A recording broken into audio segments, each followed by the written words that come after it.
নবীজির মহব্বতের স্ত্রী স্বামী স্ত্রী বয়সের দিক দিয়ে অনেক কম। হযরত আয়েশা দুই বালিশের মধ্যে দুইজন শুইয়া হযরত আয়েশা নবীকে প্রশ্ন করেন, পৃথিবীতে এমন কেউ আছেনি যার নেক আমল আকাশের নক্ষত্র রাজির সমতুল্য হবে। হযরত আয়েশা মনে মনে ভাবলেন, নবী তো আমার আব্বার নামটাই বলবে, কারণ আমার আব্বা হলো উম্মতের শ্রেষ্ঠ উম্মত। আমার আব্বা হলেন প্রথম মুসলমান, আমার আব্বা হলেন নবীজির গারে হেরার সাথী, আমার আব্বা হলেন নবীজির গারে হেরার সাথী, যৌবনকালের সাথী। আমার আব্বার নামটাই তো বলবো, কারণ হযরত আবু বকর উম্মতের শ্রেষ্ঠ উম্মত ছিলেন, পাশাপাশি হযরত আবু বকর ছিলেন পৃথিবীর সর্বশ্রেষ্ঠ পরহেজগার। সুবহানাল্লাহ। সূরাতুল হুজুরাতের এক আয়াতে আল্লাহ রাব্বুল আলামিন হযরত আবু বকরের একটা সার্টিফিকেট দিয়েছেন। আবু বকর হলেন উম্মতের শ্রেষ্ঠ উম্মত। হযরত আয়েশা মনে মনে ভাবছে, নবী তো আমার আব্বার নামটাই বলবে, কারণ আমার আব্বা উম্মতের শ্রেষ্ঠ উম্মত। নবীজি হযরত আয়েশা চেহারার দিকে তাকাইলেন। নবীজি তাকায়া বলেন, আয়েশা গো, ও আয়েশা, তুমি আমাকে প্রশ্ন করেছো পৃথিবীতে এমন কেউ আছেনি যার নেক আমল আকাশের নক্ষত্র রাজির সমতুল্য, এমন কেউ আছেনি? এই প্রশ্নটা তুমি আমাকে করলে, অতএব উত্তর নাও, হ্যাঁ অবশ্যই আছে। হযরত আয়েশা মুস্কি মুস্কি আছে আর মনে মনে কয়, আমার আব্বার নামটা বলবে। এইবারে বিশ্বনবী রাহমাতুল লিল আলামিন হযরত আবু বকরের নামটা না বলে হযরত ওমরের নাম বইলা বালাইছে। যেই মাত্র ওমরের নাম বলল, হযরত আয়েশার চেহারাটা মলিন হয়ে গেল। খাত্তাবের ছেলে ওমর, তার কি এত নেক আমল, আকাশে নক্ষত্র রাজির সমতুল্য, আকাশে তারকা কি পরিমাণ আছে দুনিয়ার কোন মানুষ বলতে পারেনি। কেউ বলতে না পারলেও তবাজ্জুলে বলতে পারে। কথা কয় না? তবাজ্জুল শুনছেন তো আপনারা? ওই যে বৈরবের তবাজ্জুল আছে না, এ বৈরবের ওই ব্রিজের কোনা খাড়াইয়া আকাশের লক্ষ তারার জোনাক জ্বলেছে। কথা কয় না? কোন জায়গা দাঁড়াইছে হারাইছে ওই ব্রিজের উপরে নামিয়া ও ফিলারের নিচে, ব্রিজের ফিলারের নিচে দাঁড়ায় আকাশের লক্ষ তারার জোনাক জ্বলেছে।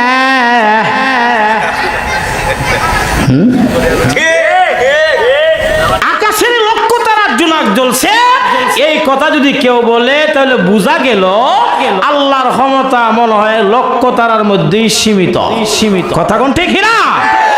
আপনারা কি দেখুন, আকাশে কি লক্ষ তারা না অগণিত? দুনিয়ার কোন মানুষ গণে সম্ভব না, দুনিয়ার কোন কম্পিউটার হারে ধরবে না। এইবার হযরত আয়েশা রাদিয়াল্লাহু তাআলা না চেহারার দিকে তাকায় বলেন, আয়েশা তুমি আমাকে প্রশ্ন করছো, তবে শোনো, উত্তর আছে তার নেক আমল। হযরত ওমরের নামটা যখন বলল, হযরত ওমরের নাম, হযরত আয়েশার চেহারাটা মলিন। নবীজি আয়েশার চেহারার দিকে তাকায় বলেন, ও আয়েশা, তোমার চেহারাটা মলিন হয়ে গেল, ব্যাপারটা বুঝলাম না। তোমার নামটা আমি বললাম না, তোমার আব্বার নামটা বললাম না, না বলার কারণে তোমার চেহারাটা মনে হয় মলিন হয়ে গেছে। তোমার মনে মনে চিন্তা, আমার আব্বা উম্মতের শ্রেষ্ঠ উম্মত, আমার আব্বা পৃথিবীর সর্বশ্রেষ্ঠ পরহেজগার, এই জন্য তোমার আব্বার নামটা আমি বলবো না। না না, শোনো, আল্লাহু আকবার, তোমার আব্বার নেক আমল কি পরিমাণ শোনো গো আয়েশা।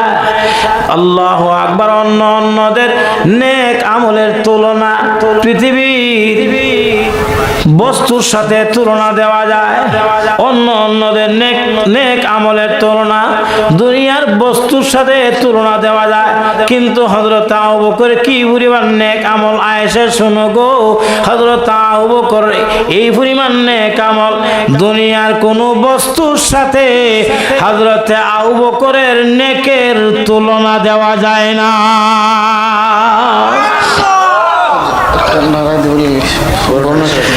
আলহামদুলিল্লাহ, বরুণার হযরত আয়েশা বলছে, আমরা খুশি না বেজা? মাইকের আওয়াজ যাদের কানে যাচ্ছে, মেহেরবানি করে আপনারা সবাই চলে আসেন।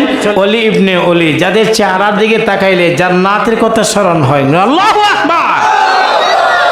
হযরত আল্লাহর ওলি আমাদের সামনে আসছে, আমরা খুশি না বেজা? মাশাআল্লাহ, যাদের কানে মাইকের আওয়াজ যাচ্ছে আপনারা মেহেরবানি করে সবাই চলে আসেন, সবাই চলে আসেন। এইবার হযরত আয়েশা রাদিয়াল্লাহু তাআলা আনহার চেহারাটা বন্ধুরা আমার চেহারার মধ্যে উজ্জ্বল চলে আসলো, মুস্কি মুস্কি হাসি। হযরত আয়েশা বলেন, আমি ভাবলাম কি আর নবীজি বলেন কি, আমি ভাবছিলাম মনে হয় আমার আব্বার নেক আমল আকাশের নক্ষত্র রাজির সমতুল্য হবে। নবীজি বলেন, না না না, আকাশের নক্ষত্র রাজির সমতুল্য না। হযরত আবু বকর নেক আমলের তুলনা পৃথিবীর কোনো বস্তুর সাথে দেওয়া যায় না। কোন সুবহানাল্লাহ।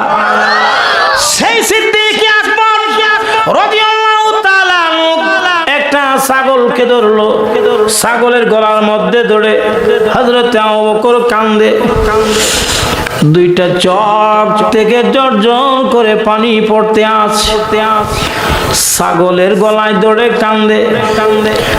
আবু বকর বলেন, ছাগল রে, তুই তো একটা জানোয়ার, তোকে আল্লাহ সৃষ্টি করেছে, তুই যখন মৃত্যুবরণ করবে, মৃত্যুবরণ করার পরে তোর কোনো হিসাব হবে না, তুই মাটির সাথে মিশে যাবে, পচে গলে যাবে, মাটির সাথে মিশে যাবে, তোর কোনো হিসাব নাই। কিন্তু আমি আবু বকর তো দুনিয়া থেকে চলে গেলে কবরে যাওয়ার পরেই আমাকে তিনটা প্রশ্ন করবে। আমরা যারা আছি, আমরা ইন্তেকাল করার পরে কবরে প্রশ্ন আছে, বিশ্বাস আছে না নাই? কথা কোন আছে না নাই?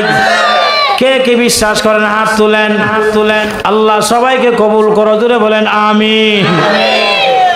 তবে শাহরিয়ার কবি মুরগি সুরার বিশ্বাস নাই, কথা কোন ঠিক না? এ আর এর স্ত্রী ইসলামের বিরুদ্ধে যা বলছে, আজকে তার বউ মারা গেছে, কথা বুঝেন নাই? আজকে তার স্ত্রী মারা গেছে, এই জন্য সবাই সোশ্যাল মিডিয়াতে লিখতেছে এর জানাজা কোনো হক্কানি আলেম পড়বে না। কথা বলেন ঠিক না?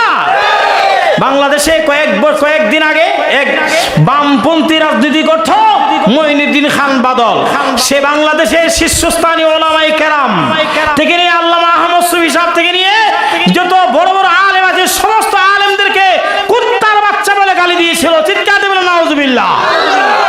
যখন কুত্তার বাচ্চা বলে গালি দিয়েছে, হঠাৎ করে সে মৃত্যুবরণ করলো। আলেমরা বলছে তার জানাজার নামাজ কোনো আলেম পড়াতে পারবে না। বাস্তব প্রমাণ হয়েছে, বাংলাদেশের কোনো হক্কানি আলেম তার জানাজার নামাজ পড়ায় নাই। শেষ পর্যন্ত তার জানাজার নামাজ পড়াইছে কে? ওই পাকিস্তান থেকে এক পাবলিক আইছে, তার দাড়ি নাই, এক ফাসিকে তার জানাজার নামাজ পড়ায় দিছে। পাকিস্তানের বিরুদ্ধে বক্তব্য দিয়ে শেষ, পাকিস্তানের নাম শুনলে এদের অ্যালার্জি শুরু হয়ে যায়। আল্লাহ যারে নিন্দে তাকে ফিন্দে, এই জন্য এই ফাসিকে তার জানাজার নামাজ পড়াইছে। বাংলার জমিনে কোনো হক্কানি আলেম তার জানাজার নামাজ পড়ায় নাই। তদ্রুপভাবে শাহরিয়ার কবির, তুই ইসলামের কত দুশ্মনী করছো, তোর স্ত্রীর জানাজা বাংলার কোনো আলেম পড়াবে না। কথা বলেন ঠিক না? আমি এর একটা জানাজার নামাজ দোয়া শিখাই দিয়েছি ফেসবুকে, কইতাম না এটা? কথা কোন বলবো? নাওয়াইতুয়ান উদ্যা, কথা কয় না।